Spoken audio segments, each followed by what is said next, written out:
મેં પાણી એડ કર્યું છે તો હું માપ તમને બતાવી દઉં. તમને અત્યારે ગ્રેવી બહુ પાણીવાળી લાગશે, પણ આ 3 કપ મેં પાણી નાખ્યું છે, જે જરૂરી છે. હવે હું આની અંદર લાલ મરચું એડ કરીશ અત્યારે જ.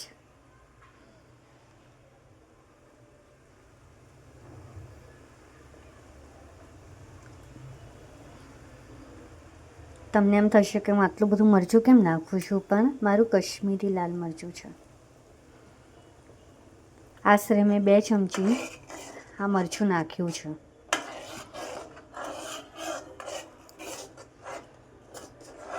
આની અંદર મેં કોઈ લીલું મરચું આદું એની પેસ્ટ નથી નાખી. તમે કલર જોઈ શકો છો. થોડુંક હજુ નાખ્યા બાદ હું થોડુંક હજુ ધાણા જીરું નાખીશ. એટલે ટોટલ મેં 2 ચમચી ધાણા જીરું